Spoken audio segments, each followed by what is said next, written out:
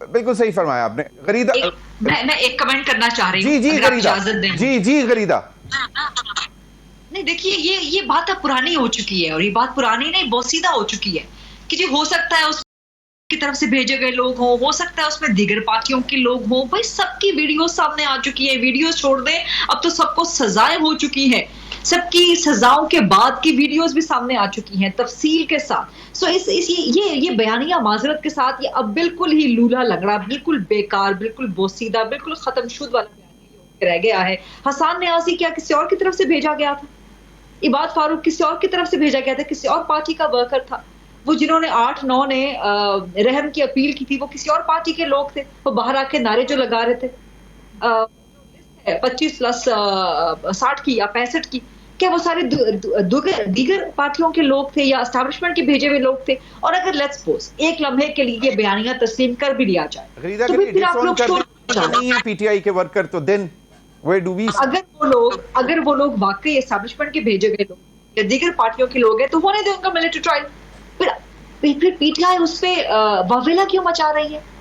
سو مسئلہ یہ ہے کہ 9 مئی کے حوالے سے پاکستان تحریک انصاف کا بیانیہ بالکل کمزور ہو کے ختم ہو گیا, بالکل مطلب زمین بوس ہو گیا. اب ان کے پاس اور کوئی چارہ نہیں ہے کہ وہ اسی چیز کو رگیدتے رہیں, اس کو بار بار رٹو طوطے کی طرح بات کرتے رہیں کہ نہیں جی ہمارے لوگ نہیں تھے, ہمارے لوگ نہیں تھے. پوری دنیا نے دیکھ لیا کہ وہ بالکل صحیح, آپ کا پوائنٹ آ گیا. مجھے بریک کی طرف جانا ہے. آپ تینوں کا بہت بہت شکریہ.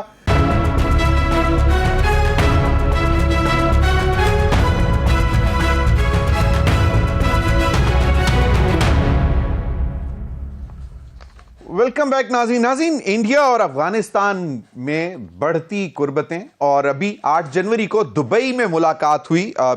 جو وزیر خارجہ ہیں قائم مقام امیر خان متقی اور انڈیا کے سیکرٹری خارجہ وکرم صاحب کی ملاقات ہوئی, جس میں انہوں نے یہ طے کیا کہ انڈیا اور افغانستان کے درمیان ٹریڈ کو فروغ دیا جائے گا. اور پھر ان کا یہ بھی کہنا ہے کہ کیونکہ چاہ بہار پہ انڈیا ایران میں وہ پورٹ بنا رہا ہے تو ہمیں پورٹ کا یہ جو ہے گوادر یا کراچی پورٹ کی ضرورت نہیں رہے گی, اور اسی سے افغانستان اور سینٹرل ایشیا پہ ٹریڈ بڑھے گی اور ہمیں اب شاید پاکستان کی ضرورت نہ پڑے. اب یہ ایک بڑا دلچسپ سا سیناریو بن رہا ہے. پھر طالبان کی وزارت خارجہ کا بھی اس پر سٹیٹمنٹ آ گیا کہ یہ جو افغانستان انڈیا کو ایک اہم علاقائی اور اقتصادی شراکت دار کے طور پر دیکھتا ہے, یعنی کہ جو بالکل امیجیٹ نیبر ہے پاکستان اس کو نہیں, افغانستان کو. اور انہوں نے کہا ہے کہ جو آلریڈی ڈیولپمنٹ پروجیکٹس انڈیا کر رہا تھا افغانستان میں ان کو بھی دوبارہ سے شروع کیا جائے گا, اور افغانستان کی معیشت کو متوازن اور مضبوط کرنے کی جو ہے وہ توجہ انڈیا کی ہے اور طالبان کی بھی. اور یہ جو ہے معاملہ افغانستان یعنی کہ جو کابل ہے وہ انڈیا کو اپنا شراکت دار, اقتصادی شراکت دار بنانے جا رہا ہے. اور واضح طور پر انہوں نے کہہ دیا کہ اب شاید انڈیا کے ساتھ ان کے معاملات زیادہ تیزی سے بڑھیں گے. اور پھر انڈیا کی وزارت خارجہ نے بھی سٹیٹمنٹ دی اور اس میں انہوں نے کہا کہ افغانستان میں ترقیاتی منصوبوں کو دوبارہ شروع کرنے پر غور کیا جا رہا ہے اور تجارت بڑھانے پر بھی غور کیا جا رہا ہے, اور اس پر بھی بات چیت ہوئی ہے. یہ ایک دلچسپ سا سیناریو ہے کیونکہ پاکستان بارہا مرتبہ کہہ رہا ہے کہ انڈیا افغانستان میں اپنا انٹرسٹ بڑھاتا جا رہا ہے. اور جب ہم پہلے بات کرتے تھے جب طالبان کی حکومت نہیں تھی اس سے پہلے بھی ہم یہ کہتے تھے کہ بیسکلی انڈیا جو ہے وہ را کے ذریعے وہاں سے آپریٹ کر رہا ہے. افغانستان سے بارڈرنگ ایریاز میں بہت سارے جو ہیں انہوں نے اپنے ٹھکانے بنائے ہوئے ہیں, را نے بنائے ہیں, کونسل خانے. اور ابھی بھی کہا جا رہا ہے کہ انڈین جو ایمبیسی ہے کابل میں وہ بہت ایکٹیو ہے, نہ صرف اس بات پہ کہ طالبان کو اکسائے, طالبان حکومت کو کابل کو اکسائے پاکستان کے خلاف, اور بلکہ ڈائریکٹلی خود بھی معاملات دہشت گردوں اور خارجیوں کو پال کر ان کو بھی یہاں پر بھیجنے کی بات کی جا رہی ہے. تو یہ بہت ساری ایک جو خطے میں جو صورتحال ہے، ایران کے ساتھ بھی ٹریڈ اور تعلقات بڑھانا، طالبان کا کابل کا تہران کے ساتھ اچھے تعلقات رکھنا، پھر طالبان کے انڈیا کے ساتھ اچھے تعلقات، یقیناً ملکوں کے درمیان تعلقات اچھے ہونے چاہیے، اس میں کوئی دو رائے نہیں ہے. لیکن جو اس وقت پاکستان کو اس حوالے سے تشویش ہو سکتی ہے وہ یہی ہے کہ یقیناً افغانستان کے شکوے شکایات ہیں افغان ٹرانزٹ ٹریڈ کے حوالے سے بھی کہ جی ہماری مرضی، ہم جو مرضی منگائیں، لیکن ہم دیکھتے یہ تھے کہ جو بھی افغان ٹرانزٹ ٹریڈ کے ذریعے منگوایا جاتا تھا افغانستان میں وہ واپس پاکستان میں آ جاتا تھا سمگل ہو کے، جس پر بارہا مرتبہ بات بھی کی گئی. اور پھر اب طالبان یا کابل اس چیز کو بھی ریئلائز کرنے کو شاید تیار نہیں ہے کہ پاکستان نے رشین وار کے بعد کتنے زیادہ مہاجروں کو سنبھالا. تقریباً 3.5 ملین سے زائد تھے اور ابھی تک یہاں پہ ہیں اور ان کو پالا. اور ابھی بھی پاکستان اپنے تمام جو اشاریے ہوتے ہیں یا جو ٹارگٹ سیٹ کر رہے ہوتے ہیں، کراپس کا ہو چاہے باقی دیگر ٹارگٹس جو ہوتے ہیں، اس میں افغانستان کو مد نظر رکھ کر کیا جاتا ہے کہ اگر یہ گندم پاکستان کے لیے اس سال اتنی ضرورت ہے تو جو افغانستان جائے گی وہ شاید اتنی جائے گی. تو ابھی بھی پاکستان ہر چیز سے، ہر لحاظ سے افغانستان کا خیال رکھتا ہے. اور یہ جو ابھی تک جو ٹریڈ ہو رہی ہے، چاہ بہار تو جب آپریٹ ہوگی تو تب ہوگی، لیکن ابھی تک جو ٹریڈ ہو رہی ہے اس میں پاکستان کا ایک اہم کردار ہے جو کہ شاید ابھی کابل ریئلائز نہیں کر رہا. لیکن انڈیا یقیناً کہہ سکتے ہیں کہ بہت سمارٹلی اپنے کارڈز کھیل رہا ہے ڈپلومیسی کے حوالے سے بھی. اور یہ ہر ملک کا اپنا رائٹ ہے کہ وہ کس ملک کے ساتھ کس طرح کے تعلقات رکھنا چاہتا ہے. اور یہ جو اس وقت جو صورتحال ہے اس میں بہت سی چیزیں پاکستان کو دیکھنی پڑیں گی. اب ڈونلڈ ٹرمپ صاحب جب 20 جنوری کو اپنا اوتھ لیں گے اور وہ باقاعدہ صدر بن جائیں گے تو اس کے بعد ان کی جو پالیسی ہوگی خاص طور پر کابل کے حوالے سے وہ بھی ایک بڑی امپورٹنٹ ہوگی. اس پر بھی نظر رکھنی پڑے گی کہ کس طرح آئندہ آنے والے دنوں میں وہ امریکہ افغان طالبان کے ساتھ تعلقات کیسے رکھیں گے، کابل کو کس طرح ساتھ لے کر چلیں گے. ابھی تک تو مختلف قسم کی سٹیٹمنٹس آتی ہیں امریکہ سے بھی کہ ابھی بھی ایسے علاقے ہیں افغانستان میں جہاں پر دہشت گرد خارجی جس میں ٹی ٹی پی اور دیگر جو دہشت گرد تنظیمیں ہیں ان کی سیف ہیونز ہیں. اور ہم بھی امریکہ کو یہی کہتے آ رہے ہیں کہ جناب کابل کو یہ کہا جائے کہ وہ خود اس پر ایکشن لیں. اور ابھی حال ہی میں آپ نے دیکھا تھا کہ جب پاکستان نے ایک اٹیک کیا تو اس کے بعد پھر بہت سخت قسم کا رد عمل آیا. لیکن بارہا مرتبہ ہم پاکستانی جو دہشت گردی کا شکار ہو رہے ہیں اس کے لیے بارہا مرتبہ افغانستان کو کہا گیا ہے، کابل کو کہا گیا ہے کہ جناب آپ کوئی ایکشن لیں، بارڈرنگ ایریاز پر اپنی پیٹرولنگ بڑھائیں. اور یقیناً بہت بڑا بارڈر ہے لیکن پھر بھی اگر کنٹرول کرنا چاہے، ہم تو ہماری پاکستان کی افواج تو کر ہی رہی ہیں، لیکن وہاں سے جس طرح بار بار وہ گھس آتے ہیں خارجی اور دہشت گرد، ان کو کم از کم افغانستان کو خود دیکھنا پڑے گا کہ وہ کس طرح ان کو روک سکتے ہیں. لیکن اب یہ جو نئی ڈیولپمنٹ ہے جو 8 جنوری کو دبئی میں ملاقات ہوئی ہے انڈین سیکرٹری خارجہ کی وکرم کی اور متقی صاحب کی، اب یہ ٹھیک ہے تجارتی سرگرمیوں کو فروغ دینے کی بات ہو رہی ہے. چائنا علیحدہ سے افغانستان میں بہت زیادہ کام کر رہا ہے، ڈیولپمنٹ پروجیکٹس کر رہا ہے، ریلوے لائن بچھا رہا ہے اور بہت سارے پروجیکٹس وہ وہاں پہ کر رہے ہیں اور بڑے کمفرٹیبل ہیں وہاں پہ ان کے چائنیز ورکرز کے اوپر ابھی تک کوئی ایسی اطلاعات نہیں آتی کہ اٹیک بھی ہو رہے ہیں. تو انڈیا